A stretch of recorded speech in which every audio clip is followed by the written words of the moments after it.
Politico reveals a bombshell new report about the left's treatment of Antifa under President Obama. We will talk about that. We will also be getting to Donald Trump giving $1 million to Hurricane Harvey victims and why the left is now desperate for the Russia investigation to pan out, even more desperate than they were before. I'm Ben Shapiro. This is The Ben Shapiro Show.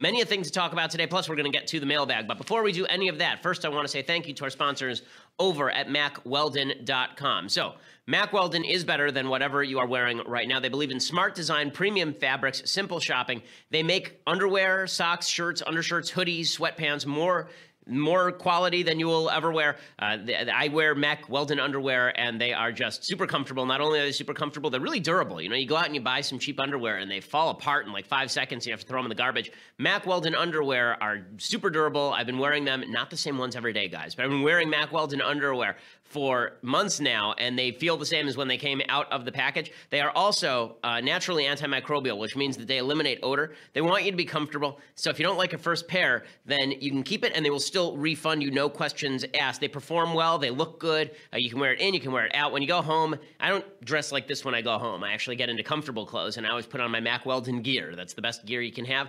MackWeldon.com. Get 20% off using promo code Shapiro. That's MackWeldon.com. Use promo code Shapiro, get 20% off. Again, it's spelled M-A-C-K, Weldon, W-E-L-D-O-N.com, MackWeldon.com. Use that promo code Shapiro, get 20% off, and let them know that we sent you as well. Okay, so President Trump, he made a statement yesterday that I was kind of surprised he hadn't done earlier, actually. He said that he was going to give a bunch of money to the Hurricane Harvey victims, which makes an awful lot of sense. The man's incredibly wealthy. And Sarah Huckabee Sanders made that announcement yesterday. And so here is what Sarah Huckabee Sanders had to say about it. Had a chance to speak directly with the president earlier, and I'm happy to tell you that he is would like to join in the efforts that a lot of the people that we've seen across this country do, and he's pledging $1 million of personal money to the fund. And he's actually asked that I check with the folks in this room, since you are very good at research and have been doing a lot of reporting into the groups and organizations that are best and most effective in helping and providing aid, and he'd love some suggestions from the folks here, and I'd be happy to take those if any of you have them. Okay, but so as this I said, is all good pledge. stuff. Okay, and it's smart for President Trump to do this, obviously. It's good PR. It makes a lot of sense.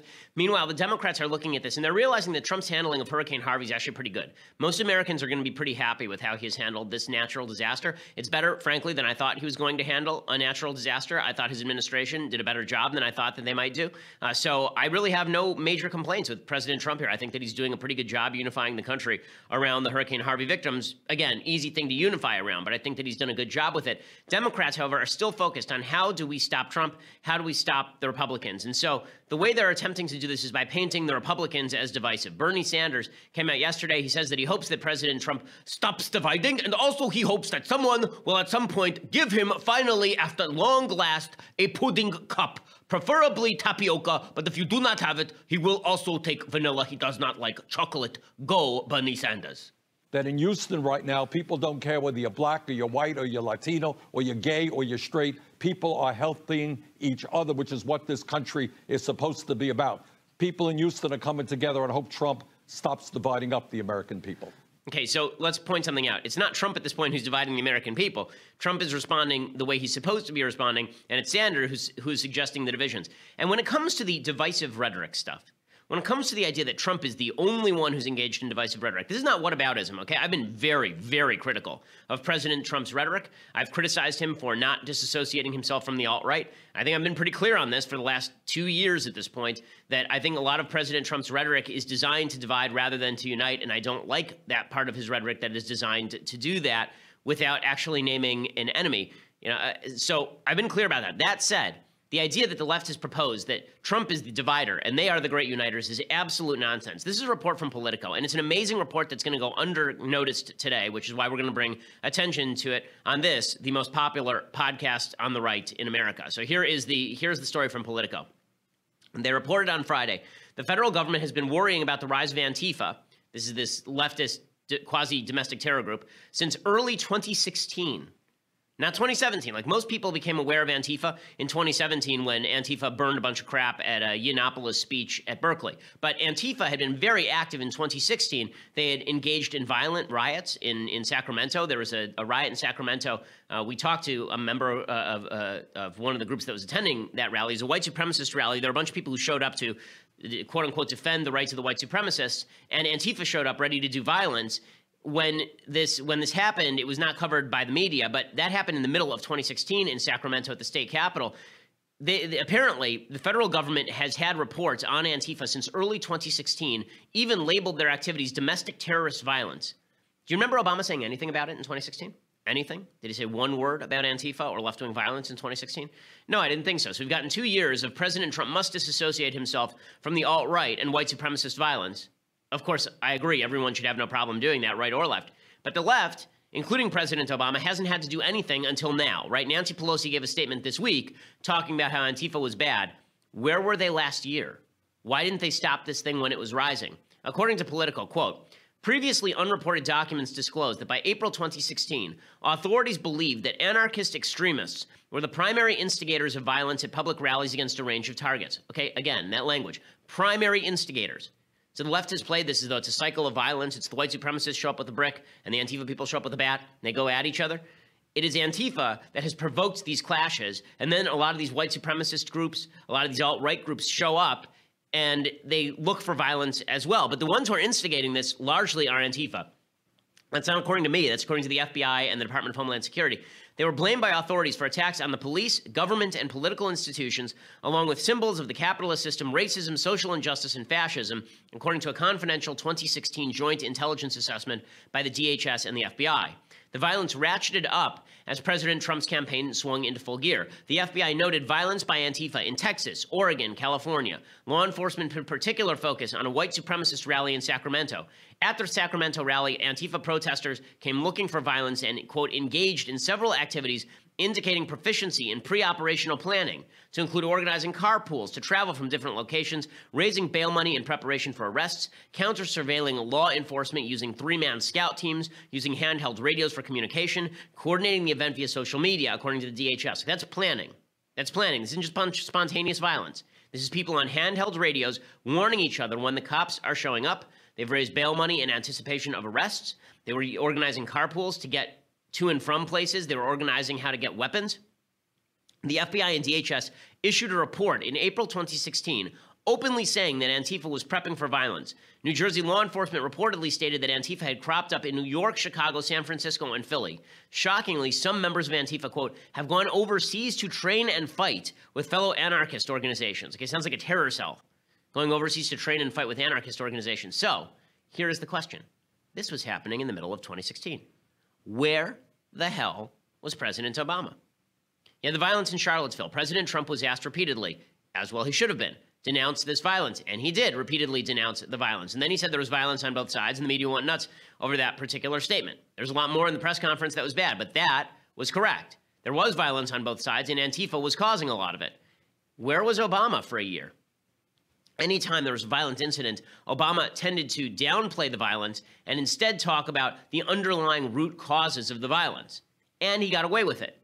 Remember, in April 2009, it's amazing the double standard that holds for the right and the left. Okay, so there's this report that comes out from the FBI and DHS, April 2016, talking about the violence of Antifa. Flashback before that 7 years, okay? It's now April 2009, shortly after Obama takes office. And the Department of Homeland Security, under the auspices of Janet Napolitano, who's now in charge of the University of California system, issued a report saying that right-wing extremism was on the rise, labeling anti-abortion, anti-immigration groups as suspect. The report specifically called out the prospect of lone wolf terrorism from those who agreed with quote-unquote right-wing viewpoints.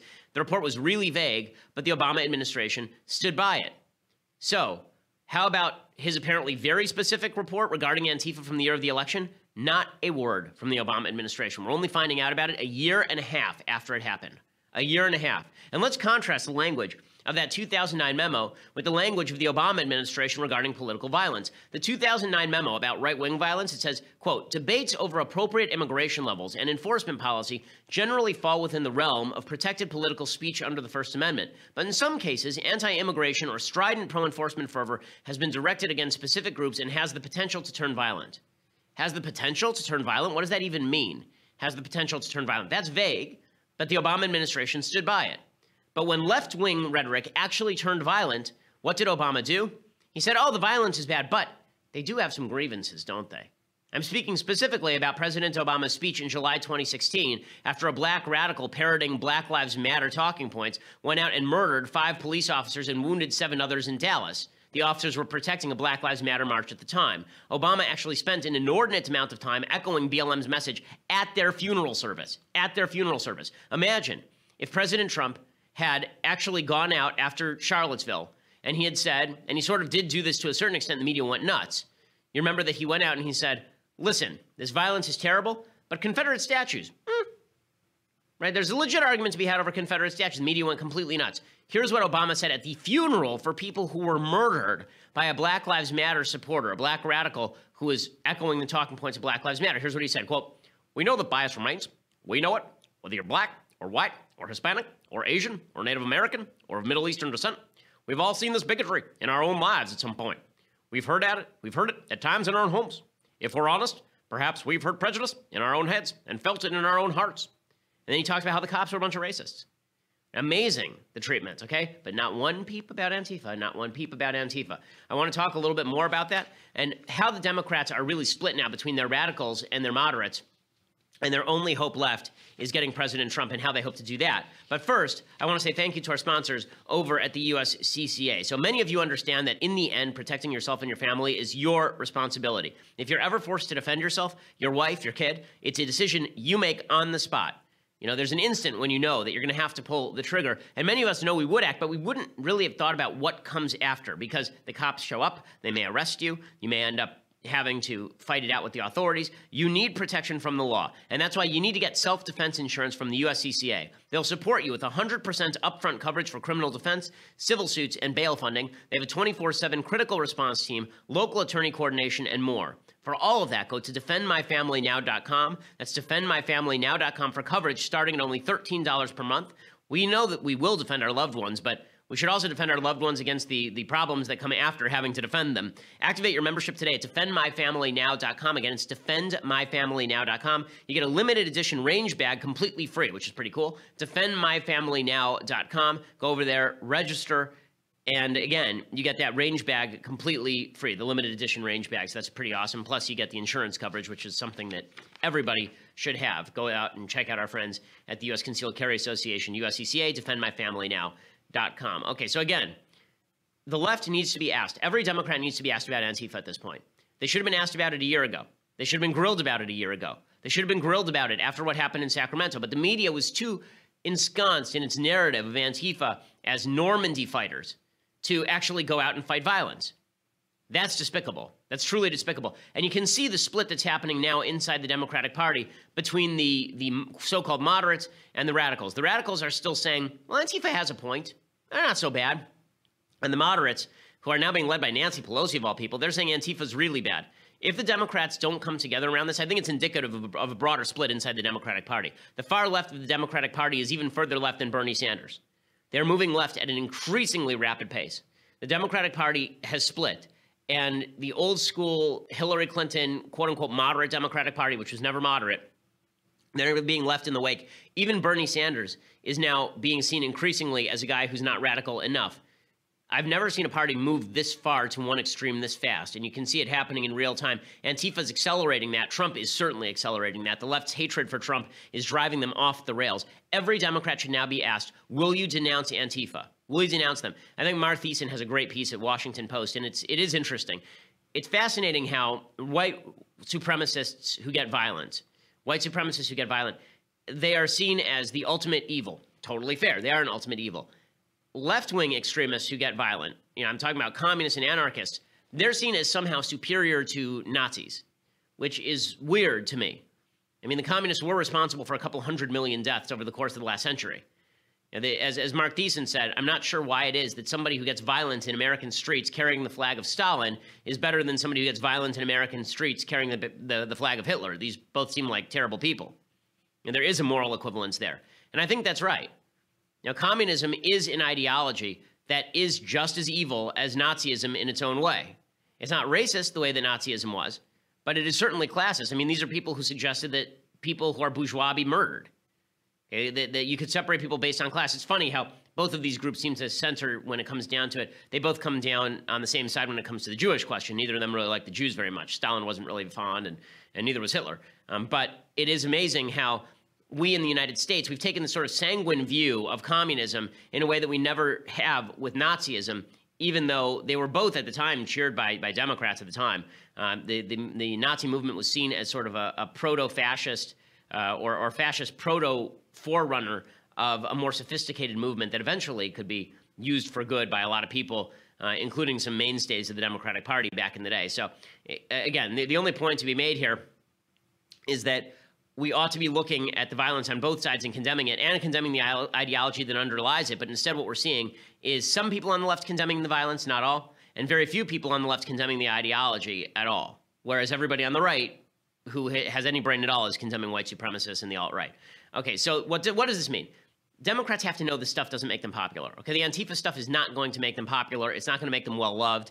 It makes them seem extreme and crazy because they're being extreme and crazy. And so instead, what they are focusing in on is their final hope, the last hope, right? Their very last hope of all is, beyond Trump destroying himself, is Robert Mueller. So Robert Mueller is the special investigator, and now there's some new developments in Robert Mueller's case. Again, they need to shut down these leaks. These leaks are just ridiculous. So here is the report from Mediaite. This is from yesterday from Joseph Wolfson. The team of special counsel Robert Mueller is reportedly collaborating with New York Attorney General Eric Schneiderman in its ongoing investigation. According to a new report from Politico, Mueller's team and Schneiderman's office have been in contact in recent weeks, exchanging information and evidence on former Trump campaign manager Paul Manafort and his financial transactions. Anonymous sources familiar with the collaboration have said they're potentially building a criminal case, possibly for money laundering, but no decision has been made whether or not charges will be filed. Nothing is imminent, one source told Politico. As Politico reports, Schneiderman could potentially provide Mueller additional leverage to get Manafort to cooperate with his investigation, noting that President Trump does not have pardoning power over state crimes. So here is the difficulty here. So everybody has been talking about Trump can always just pardon anybody who is convicted or anybody who's indicted. Not true of state crimes. If you are condemned of murder in a state court, you cannot be pardoned by the president. You can only be pardoned by the governor. So what does that mean? What it looks like Robert Mueller is coordinating with Eric Schneiderman, the very political, very left Attorney General of the state of New York, to go after Paul Manafort, who, as I've said before, is pretty corrupt, and then use those state charges as a way to get Manafort to flip on Trump. That could be what's happening here. Right, you have Schneiderman charge Manafort in state court and then say, we'll drop those charges if you testify against Trump, and Trump can't pardon Manafort and just get out of that conundrum. That'd be very clever by Mueller if that's what he intends on doing.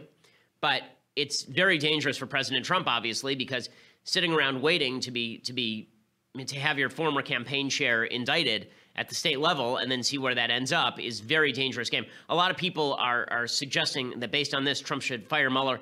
That would be the biggest disaster of all. Right now, there's a game of chicken going on. Mueller's going as far as he can, almost daring Trump to fire him. If Trump fires him, all hell will break loose. It's going to be very difficult for Republicans to stand up in the face of President Trump firing the special investigator who's looking into election corruption. That's not the only story involving Mueller today. According to Betsy Woodruff from the Daily Beast, special counsel Bob Mueller has teamed up with the IRS. According to sources familiar with his investigation into alleged Russian election interference, his probe has enlisted the help of agents from the IRS's Criminal Investigations Unit. This unit, known as CI, is one of the federal government's most tight-knit, specialized, secretive investigative entities. It has 2,500 agents focusing exclusively on financial crime, including tax evasion and money laundering. The IRS does have access to Trump's tax returns. Potential financial crimes are a central part of Mueller's probes. That is part of the thing. Trump has said in the past that that would be the red line for him, is if Mueller started looking into financial dealings of his family, and Mueller said, screw that, I'm looking wherever I please. And there's a problem, too, which is that Trump has not actually staffed up the IRS. Right? Trump has not actually staffed up the IRS. This is according to the Daily Beast. The team-up between the IRS and Mueller probe could come with political complications. Mueller has already taken some criticism for the number of Democratic donors on his team. Those critiques intensified yesterday after the announcement about Schneiderman. Also, it is pretty clear that Trump has not filled out a lot of the senior positions at these particular agencies. Right? Trump has not yet named his pick to run the tax division, which is a post that requires Senate confirmation, and also a post which could help out Mueller in his investigation. So right now, an Obama appointee is filling the slot that can work with Mueller to give him the information. So Mueller can get all the dirt that he wants right now. Trump has put himself in this situation because, remember, it was Trump's activity regarding James Comey. It was his dragging in of Deputy Attorney General Rod Rosenstein that led to the appointment of the special counsel in the first place. Now, if he fires the special counsel, it'll look like a cover-up. So it's a full-scale problem for President Trump at this point. A lot of people saying, well, he should just fire people and get it over with, and that way they can't have grounds to impeach him. Again, impeachment is a political grounds. I think his best move here is to wait it out. And I honestly think that he's actually innocent of the Russia collusion. I don't think that Trump himself was colluding with Russia. I think that there is a possibility that Manafort was working with the Russians because Manafort's always worked with the Russians. I think there's the possibility that Flynn was doing so. But the idea that Trump knew about it is a whole different thing. So you could easily see a scenario where Trump's underlings go down and it looks more like Iran-Contra than it looks like Watergate. It looks a lot more like somebody underneath Trump goes down than like the president himself goes down. That's why I'm saying that I don't think Trump should fire Mueller. But what Mueller is doing is obviously provocative. What Mueller is doing is obviously aggressive. And so he must think that he's got something. The Democrats obviously are just ecstatic about this. MSNBC's Mark Halperin, he says Mueller is a ruthless opponent and is not afraid of President Trump.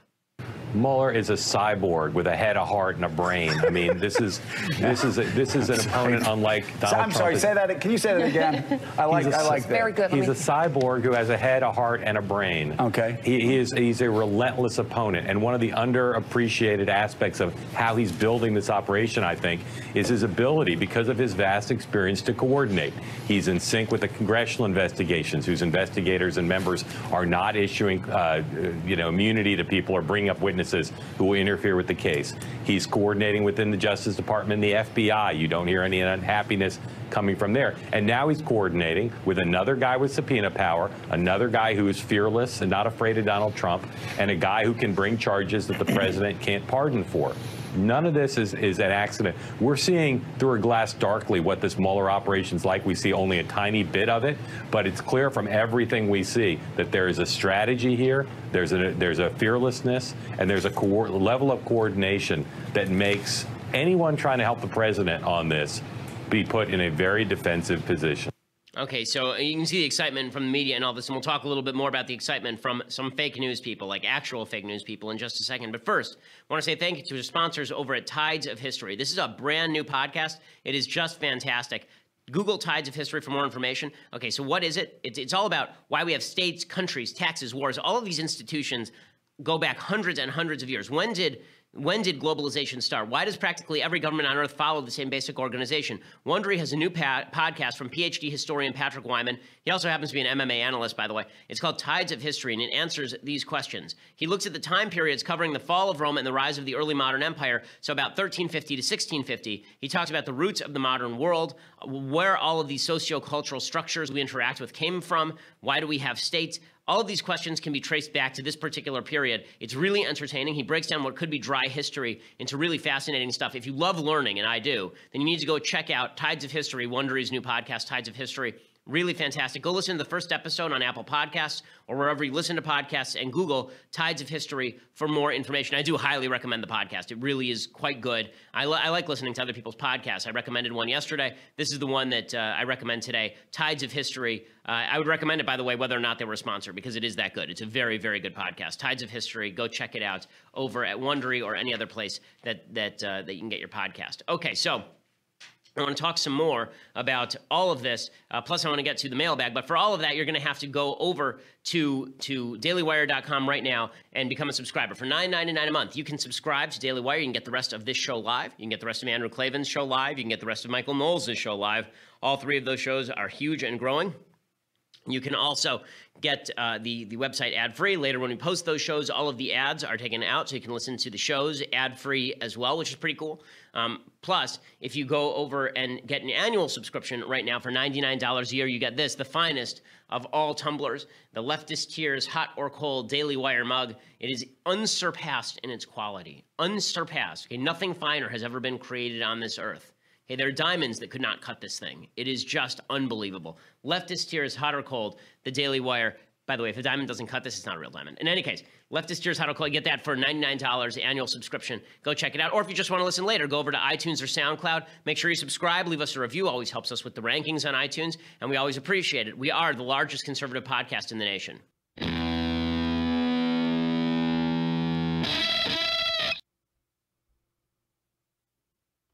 Okay, so the Democrats are obviously ecstatic about these new developments in Mueller. They're placing all their hope in Mueller. I don't think Mueller is going to give them what they want. I don't think this is going to come down to some major indictment of President Trump or even anyone who is super close to him. But you can see the excitement on the left. They're so excited. They think that finally there will be a magic bullet. Okay, when you are relegating to hoping that a magic bullet is going to take out the president, I mean literally. When you're relegated to hope, I shouldn't say magic bullet in association with presidents because that's actually a thing with JFK, but when you're relegated to hoping that something bad is going to take the president out, like just some random event is going to take the president out, some random story, then you're in serious trouble. I know this because there were a lot of people on the right who were attempting to push the birther story back in 2012, hoping that suddenly there would be evidence that Obama was not actually eligible for office and then he'd have to leave office. And I know a lot of good-hearted people got taken in by this because Obama wouldn't release his birth certificate. I always thought it was stupid. I always thought it was unsubstantiated. I always thought there was no evidence of it. But there are a lot of people who bought into it or at least left their mind open to it because there was a hopeful thing that, oh, maybe there will be a deus ex machina, that something will come from the sky and knock Obama out. You can see the Democrats doing the same thing with the Mueller investigation right now. Dan Rather, who is the very definition of fake news, he came out yesterday and he spoke about Hurricane Vladimir, right? The Putin story is going to take out Trump. And what you're seeing time after time is a president who is within himself seized with fear. And that's going to be, a political hurricane is out there to seize for him. We'll call it Hurricane Vladimir, if you will, the whole Russian thing. It's still pretty far out at sea. But each day, and tonight we saw it again with the two things you reported, the first reporting from Politico and the Financial Times, this hurricane, this political hurricane, it's still far out at sea, is building in intensity. You can say, well, it was started as Category 1, it's gone to Category 2. It's approaching Category 4. Don't want to stretch that metaphor too far. But that's... Nothing says classy quite like in the middle of a Category 4 hurricane hitting the mainland United States, likening a political scandal to a hurricane that's going to take out the president of the United States. Just very classy stuff from a guy who lost his job in 2004 for legitimately making up a document or pushing a forged document about President Bush. He thought, this is the irony, he thought in 2004 that was going to be the magic bullet that ended up destroying the Bush presidency, that he was going to release this letter about Bush going AWOL. It turned out that was fake. Virtually any time somebody says, I have the magic tape, I have the magic thing that's going to take out the president, only once in American history, really, has there been some sort of magic document, magic tapes that ended up taking down a president. It was Nixon. And so everybody wants to go back to that model. That was something that was unique in American history. I don't think you're going to see something like that again in the near future. But you can see that the hopes of the Democrats are riding on this thing. Keith Olbermann is saying the same thing. He says, everyone in the cabinet's going to be impeached. Not only is Trump going to be impeached, everyone's going to be impeached. Here's Keith Olbermann broadcasting from his mother's basement. Republican senators and congressmen finally speaking out against Trump on Charlottesville, on Arpaio, on the response to Hurricane Harvey, on the Secretary of the Treasury watching the eclipse while standing next to $200 billion in gold, on the military transgender ban, the daughter of the Secretary of the Interior, herself a veteran, calling for his impeachment over that, a website run by a Republican research firm noting with scorn that in 1 month Trump had attacked nearly 1 out of every 7 Republican senators. The little tendrils are popping up through the soil so well fertilized by 7 months of this administration and the president of bullshit. Roger Stone's insurrection may in fact be coming to pass, except it will be nonviolent, and when it is over, it will not be good news for Stone or his fellow travelers. And when it ends, there will not be Trump. See, this is the great hope. There will not be Trump. And I say it very seriously, just like I used to say en fuego back on SportsCenter back in the day. This is the great hope. Okay, if you're banking on this hope and you're on the left, let me recommend that you get a better program, stop associating with Antifa, and start providing some solutions to the American people. It turns out that Republicans suck at their jobs. The only consolation is that Democrats are even worse at theirs. They're even worse at theirs. Democrats are now, the CNN is now so desperate about Trump that they're legitimately attempting to push their own presidential candidates. It's an amazing thing. I was watching yesterday at the gym. CNN was on the TV, and again, I was not. I was in the middle of working out, so I couldn't go up and just throw things at the TV. But they decided to have on John Kasich and I think it's John Hickenlooper. I can never remember Hickenlooper's first name. He's the governor of Colorado. And they present, yeah, it's John Hickenlooper. And they were both on with Breonna Keeler from CNN. And Keeler actually presented to them. They're presenting their joint health care plan that's going nowhere because no one cares what these guys have to say because John Kasich is a wadded up piece of paper you stuck in your pocket and it went through the wash. And John Hickenlooper is like a slightly weirder version of Gary Johnson. And so they're both sitting there and CNN actually proposes to them on the air that they should run a joint candidacy for president, a bipartisan candidacy for president. Oh, God, no. We whipped up a little something, just for a little. What? Just, running for what? You know, not dog catcher. Okay. What is it we're running for? Well, you know, the big White House. So we whipped up a little something. It's just a little poster, just to give you a taste of what it would look like. So I don't know. Isn't that a little enticing, Governor Kasich? And then Kasich went on to avoid the question. He said, oh, no, you know, I'd have to talk to my wife about that. And the only reason they're even proposing these stupid healthcare plans is because they want to run together or they want, like, would anyone take John Hickenlooper seriously as a human running for president? I mean, look at the guy. You really think that's going to be a thing? The loop de loop 2020. Like, that's going to be a thing. Kasich tried to run last time and stayed in long enough to get Donald Trump nominated. And everyone dislikes him because he's a jerk. I mean, I've been told, I've been informed on very good information that his father is a mailman, but that's about all that I know to recommend him. Yeah, but this is how desperate the media are. Now they're trying to push Kasich Hickenlooper as an alternative to the awful, crappy 2020 Trump-Kamala Harris race that is sure to come.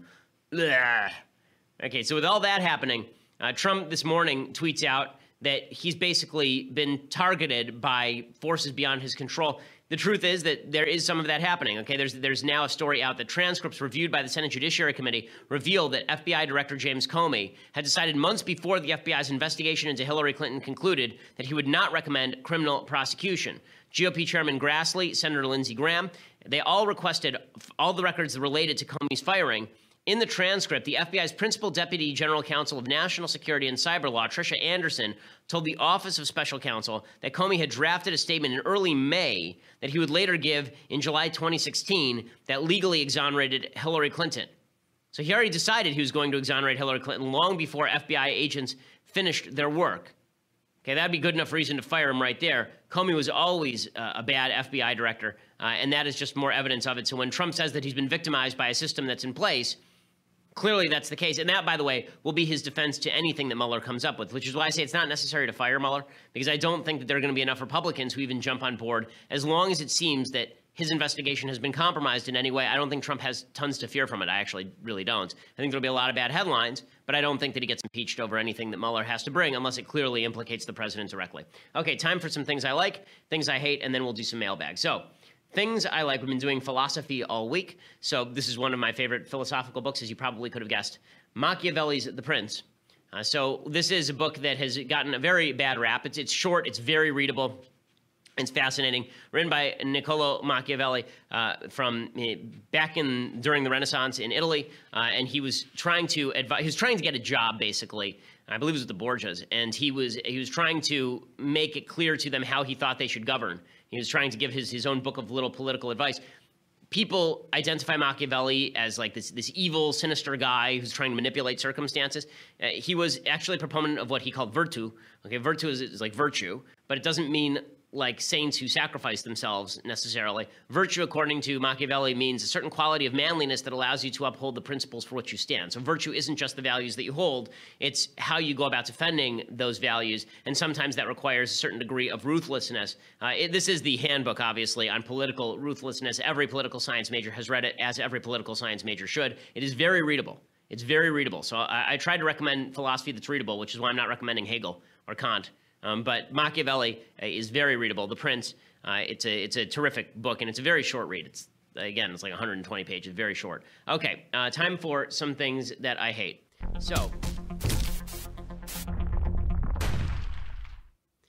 things that I hate today. I'm going to show you two police videos. I hate both of these police videos, but I want to explain why I think the media jumps on one a lot more than they jump on the other. So, there's one police video that comes courtesy of this department. I believe this is in Georgia. There's a police officer, and he pulls over a woman, and she won't get out of her car. It's in Cobb County, Georgia. She won't get out of this back in July 2016. It just broke, I think, yesterday. And she won't get out of her car, and she says, and he says, why don't you take your phone? I'm arresting you. Why don't you take your phone and call up your, and I want you to call up your boyfriend or something to let them know that you need to be bailed out. And she says, I don't want to take my hands off the steering wheel because I've seen all the videos. And apparently she's a drunk driver, and she was drunk and kind of belligerent and wouldn't get out of her car or anything. And so the cop jokingly says, well, you got nothing to worry about because we only shoot black people. Right? Okay, so idiot, idiot, idiot. Terrible thing to say, obviously. But does he mean it literally? I mean, I'll let you watch the tape. It doesn't seem to me that he means, yes, we literally go around every day shooting black people. It sounds to me like he's got a drunk woman in the car who's being an idiot, and he thinks he's joking with her to try and get her off her guard. And so he says this stupid thing sarcastically like, you got nothing to worry about. We shoot black people. Ha, ha, ha, ha, ha. Right? The same way that Steven Crowder and I make Jewish jokes. Right? He's making a joke about how cops are racist. That seems to me what this actually is. He got fired over it. Here's the actual tape. Go ahead and call them. I'm going to take you to jail, and I'm going to impound the car. Before that, No. I can't call them if you don't open the door. Why can't you? Because I will not put my... Use your phone. It's in your lap right there. I just don't want to put my hands down. I'm really sorry. You're just really drunk. No. I've just been way too many videos of problems. But you're not black. Remember, we only kill black people. Yeah, we only kill black people, right? Okay, the right at the end is the dead giveaway that he's being sarcastic. But it doesn't matter. Obviously, you can't say this sort of thing because that's asinine. But he ends up being fired, and this is supposed to be some sort of indication that the police know they're institutionally racist. I guess you can read it that way. That's not how I read it. I mean, it seems to me pretty obvious from the tape that what the guy is doing is the lady says, I've looked at all these videos, and he's saying, yeah, you've looked at the videos. I know, we're all terrible, but we only kill black people, even according to the videos. So, get out of the car. Right, or use the phone. So he ends up being fired for this. This is a national story, okay? This led NBC News today. This led NBC News. Here is a story about cop malfeasance that, to me, is significantly worse because this woman was a criminal and she ended up going to jail. This particular case comes out of, I believe, Texas. Oh, no, I'm sorry, Salt Lake City. And this is a video of a woman named Alex Wubbles. She is a nurse. And there was I have to give the backstory. There was a driver who was trying to get away from the cops. He was speeding in his truck trying to get away from the cops. He crossed over the median line, and he plowed headlong into a Mack truck. He was badly burned. He was in a coma, basically. And the cops come in. They're trying to absolve the other driver in the crash. They come into the hospital, and they say, we want to take his blood. Okay, it is illegal under Supreme Court precedent from 2016 to take somebody's blood without any sort of probable cause, without a search warrant, or without the permission of the person. Person's unconscious, and there's no search warrant. So the nurse says, listen, I may like you, but I can't let you take the guy's blood because that's illegal. Okay, they arrest her, and they brutalize her in the process. Here's the actual tape. Okay. No, we're done. We're done. You're under arrest. We're going. We're done. We're done. I said we're done.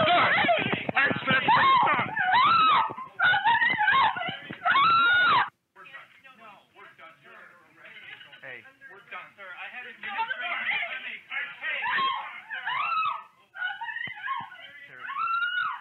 pain. So they arrest her over nothing. She was never charged with a crime. They handcuffed her. They dragged her out physically. Okay, she was the one who was obeying the law. The cop wasn't.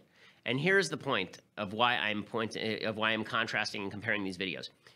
Most cop bad action has little or nothing to do with racism. It has to do with cops just being crappy at their jobs. Just like most of the things you do in your daily job have nothing to do with racism. If you do it wrong, it has to do with you being bad at your job. And if it happens, there's a black person in front of you and you're bad at your job, you might be accused of racism. The same thing happens with cops. Okay, Adam Carolla makes this point all the time, and I think that he's exactly right. If you're a black person getting pulled over by a cop and the cop was a jerk, he might immediately assume that it was because he was black. But being a white person who's pulled over by a cop, he knows that it's just because some cops are jerks. Right? I think that's a perfectly understandable perspective. And when you're a member of a minority group, that is the tendency. My father, my grandfather, I remember growing up, there would be times where somebody would be a jerk, and my dad would say, the guy's probably an anti-Semite. And I'd say, Dad, it probably isn't because he's an anti-Semite. It's probably just because he's an a-hole. Right? Like that happens. Like, people are jerks. I think that you're a jerk is a better explainer 95% of the time than you're a racist. And so even the guy in the first tape, it seems to me he's acting out of ignorance, stupidity, incompetence. He had 28, by the way, the evidence for that is that he had 28 years on the police force before he was fired, not a single instance in which he was accused of racism. So, that seems to me better evidence than that tape of sarcasm. But the point here is that bad police action, we would be better off talking about when police exceed their mandate, when police are brutal, when police are get out over what they are supposed to be doing, when police exceed the use of force, and when they do all those things, that seems to me a better explanation of police behavior than just blaming endemic institutional racism. I mean, Alex Webbles is white. They didn't stop the Salt Lake City cop from dragging her out for no reason. And if she'd been black, what would the headline have been? Right? If Alex Webbles had been a black lady, the headline would have been completely different, right? It would have been white officer drags black woman out of the ER. Black Lives Matters would have been marching. We would have been told that this was just unacceptable racism from the Salt Lake City Police Department. And we hear the same thing whenever there's a death. I remember out here in Los Angeles, in Orange County, there was a homeless white guy named Kelly Thomas, and he was beaten to death. He was diagnosed with schizophrenia. He was beaten to death on the streets of Fulton, California by a bunch of cops. He was white. If he'd been black, that would have been a national story. It was like Rodney King level. I mean, it was worse than Rodney King because he actually died, Kelly Thomas. And he actually didn't do as much wrong as Rodney King. And it wasn't a national headline in the same way because he was white. Again, I think the same cops who beat Rodney King beat Kelly Thomas. And I think they're both wrong, but that's a different kind of wrong than racism necessarily. Okay, time to do a little bit of mailbag. So, Rochelle Adler, she says, who do you want to see sit on the Iron Throne at the end of Game of Thrones? So, I mean, my personal preference would be to sew Rob's head back onto his neck and make him king. I was a big Rob fan, and it was very sad to me when they knocked him off. I do like the theory. It's not right, but I like the theory that Ned Stark is still alive. I think that's hilarious. That he switched places with Jake and Hagar in the jail at the end of season 1. Of the players who are left on the board and in the Iron Throne, as I've said before, my heart says I would love to see Tormund and Brienne with their giant children bestriding the world. I think Tormund would be a good king because he's not interested in ruling anybody else. I think that in all likelihood it'll end up being a council of advisors and a democracy and blah, blah, blah. Okay. Janet says, hello, Ben. How do you think we can encourage young millennials to marry and understand the importance of the nuclear family? What steps would you insist on taking when you have the culture, especially Hollywood and the media, teaching us that marriage and family are unnecessary? Well, I think that the first step that we can take is when kids are young, model great marriages for them. Model great marriages for them. TV is modeling why it's great to be single, and it's all a lie, okay? How many single people do you know who are really happy about being single? Like ecstatic about being single? Not that they're happy, they can be happy, but I mean just like about that aspect of their life. They're like, yeah, you know what? I love being single. Okay, other than a few guys who like to cat around, there are not very many people in the United States who are like, yeah, I love being single. A lot of people living together, a lot of people have girlfriends, but they don't get married because pop culture has told them that marriage is a patriarchal institution in which people are miserable and they fall out of love with each other and blah, blah, blah, blah, blah. The best thing you can do for your kids is model a good marriage, and everybody who's married should model good marriages for the rest of the world. That's the single best way to draw people toward marriage. Marriage is an institution that does make people happier. By every poll available, both men and women are happier married than they are unmarried. Kids make you unhappier in some ways, but a lot happier in other ways. That's a different question, though. Kids, it's really fascinating how Western civilization has made kids into dogs and dogs into kids, but that's a different question than marriage itself. Marriage itself is still an amazing institution, and it is the lifelong commitment of somebody to you, and knowing that you're going to be able to grow with that person the rest of your life is a very different thing than the idea that you have sex with random partners who you get together with and blah. I think that's garbage. Nathan says, do you tithe? So Nathan, I don't. I should. This is one area where I come up short in my own religious observance, and I am moving toward it. I met with my financial planner the other day, and we are going to start laying out some money toward that goal. Josh says, Ben, what is your position on right-to-work laws, and what is your prediction for the the future right-to-work laws in America? So right-to-work laws are great. Right-to-work laws basically state, for those who don't know, that there are a lot of laws on the books in places like California, there was in Wisconsin, there is in Ohio, that if you want to work for the police department or the fire department or the teachers, you have to be unionized. You have to work for the teachers union. So you can't actually be employed by the state of California as a full-time teacher without being a member of the teachers union. That's nonsense. It's garbage. It's collusion. It should be illegal.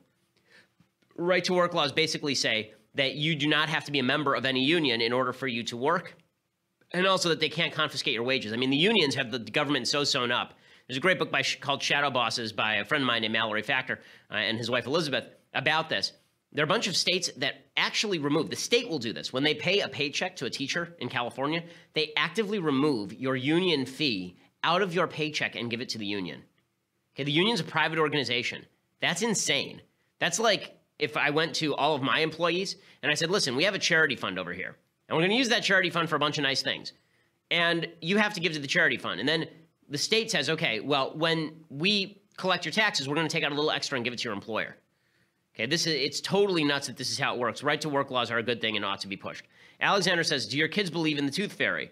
Well, they haven't lost any teeth yet, so I haven't actually had to have that conversation. I see nothing wrong with kids believing in the tooth fairy or the Easter bunny or Santa Claus. Believe life will disabuse you of all sorts of notions later, but I think it's kind of charming. And kids figure it out pretty fast. I mean, the fact is the kids know that it's really mommy and daddy, but they like the mythology of it is fun. Taylor says, hey, Ben, what are your thoughts on red light traffic cameras? Thanks, Taylor. So I'm of divided mind on red light traffic cameras. The part of me that is annoyed with getting tickets hates them. The part of me that says that the law should be equally applied likes them. So the question is whether red light traffic cameras actually capture dangerous activity or whether these are just prophylactic rules that they are enforcing. You know, like there are times when somebody is going through the intersection and it's the very last second and you're going through a red light and there's no one there. Is that somebody who deserves a $200 ticket the same way that somebody who runs a red light in the middle of somebody else's green light deserves a ticket? I'm not sure. Like, there's some judgment calls to this.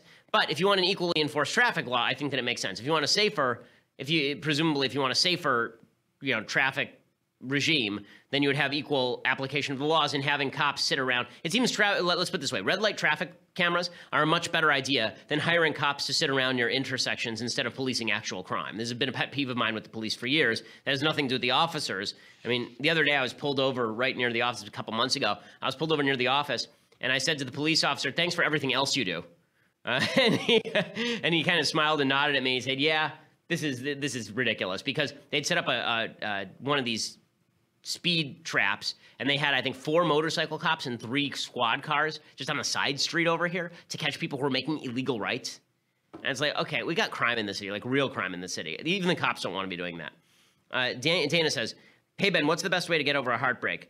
The best way to get over a heartbreak is to get back out there, not to sit around moping about it. If you sit around moping about it, then all you're doing is you are engaging in giving the control of your feelings over to somebody else. That's always a mistake. Okay, you are in control of your own feelings. You're a rational human being. Do not give control of your feelings over to someone else. That empowers them. It does not empower you.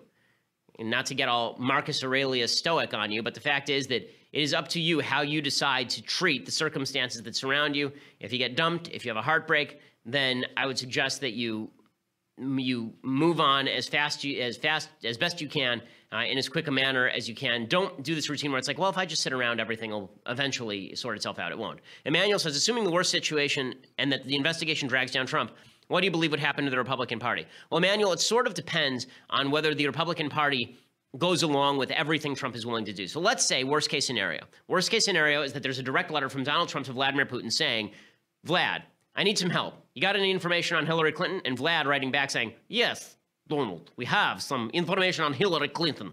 Here it is. Enjoy. We would like to see you elected. And Trump writes back saying, thanks, love it. Also, you can have Crimea, right? If that, let's say that's worst case scenario. Okay, so if that happens and the Republicans sit around and don't impeach him, then they end up going down with him. If they separate off from him, they don't as much. Remember, a lot of Republicans were getting ready to vote for impeachment for Richard Nixon when he resigned. It seemed like a disaster for the Republican Party. And Nixon resigns in, 75, I think? And by the time it's over, like 6 years later, is Ronald Reagan. So the idea that it was the idea that it was the end of the world when that happened, it was 74 when Nixon resigned, August 74 when Nixon resigned. Gerald Ford fills out his term. There's one term of Democrats, and then you go right back to Ronald Reagan. So it doesn't kill the party to have a president who's a failure. It does kill the party to have a party that endorses the failure. Megan says, what's your number one tip for conservatives in college? Number one tip for conservatives in college is keep your head down and be specific about the points that you choose to make. Don't always go into every argument guns a-blazing. Understand what the purpose of the argument is. Brendan says, I want to know what your stance on cussing is. I know on other podcasts you have a much more colorful language than on your show, but I'd like to know how you feel about cussing in regular life. Thanks, Brendan. Well, I think you shouldn't do it in front of kids. I think it's impolite. I don't think that it is a moral failing in any serious way. This is where I differ from a lot of other religious people. I may be wrong. I'm fully willing to listen to that. I think that there are times when the use of particular language is necessary and appropriate. I think everybody does overcurse, but I don't think that it's a deep abiding problem in society. Let's put it this way. I think that the overuse of the F word by everyone now, like when I was growing up, no one used the F word ever. It was just a thing. You didn't use the F word. Now everyone uses the F word. I think it is a laxity in moral standards that has led to the laxity in language. But I think that if you're a person who drops the occasional F-bomb when you're frustrated and you're in the car alone, do I think that this makes you a lesser human being? No, I don't. I think that that's psychological studies have actually shown that when you drop an F-bomb, it actually helps alleviate pain and anger when you're in the car alone by yourself. Like if you stub your toe and you yell the F word, don't do it in front of kids, don't do it in front of other people. But if you do, it'll probably make you feel better than if you just didn't. Daniel says, do you have any sort of special show plan for when you surpass Oprah in the iTunes ratings? I don't have any special show planned. You'll get a normal show. You will not get a car, and you will not get a car, and you will not get a car, and none of you will get a car. Go get your own damn car, get a job. Foxamillion Sandwich writes, is cereal a soup? No, cereal is not a soup. I have two things for soup. There are a bunch of things that people think are soup that I think are not soup.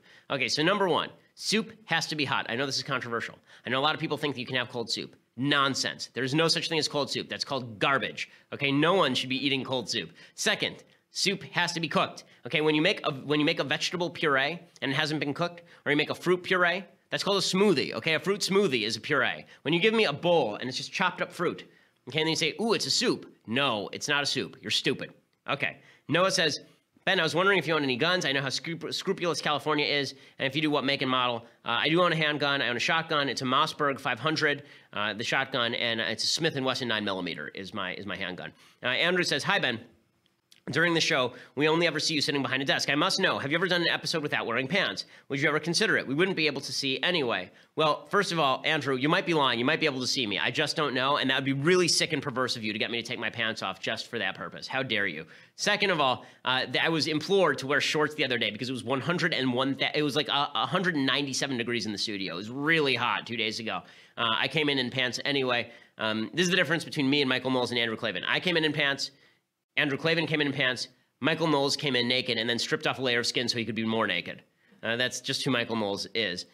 John, final question. He says, hi, Ben. My fourth grader was reading a book written for second to third graders by an author she likes, only to discover the central theme of the book was the main character dealing with her two best friends coming out as gay and her love interest who hadn't decided whether he was bi or not. Sounds like a delightful book. This brings me to my question. When do you think is the optimal time to broach the birds and bees conversation with kids? Do you think this is also the time to bring up LGBT issues, or is that a separate discussion? It is a separate discussion. Okay, the birds and the bees is about human reproduction. It's not about sexual pleasure. The birds and the bees is about what you do to make babies. Okay, because that is how the universe continues to operate. That's how the world continues to function. If that doesn't happen, humanity ends. What you do to make yourself feel good on your genitals is a different discussion than what is the purpose of marriage and procreation. It is. It's a different thing. Like, I remember when my dad gave me the birds and the bees talk. He literally sat down with an anatomy book, and he said, here's how everything works. And if you have any questions, come to me, and I'm happy to explain it to you. And that worked out great. I asked my dad any questions that I had, and we were never shy in our house about talking about the way that sex works. And so, you know, I think that being open with your child about how things work is the best. These issues will make themselves apparent anyway. I don't think it's like you have to sit around and wonder, when do I tell my kid this? Your kid will come to you with questions if you're open about these issues.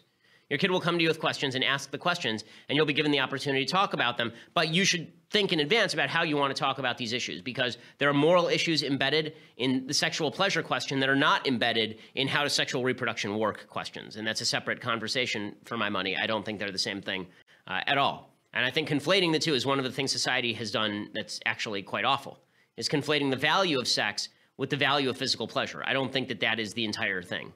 And I think making the two identical has been a real disservice to children throughout the country. Okay, so we'll be back here next week. We don't have a show on Monday, I believe, because it's Labor Day. So thanks, commies. Appreciate it. We'll be back on Tuesday, and we will have all of the news for you then. I'm Ben Shapiro. This is The Ben Shapiro Show.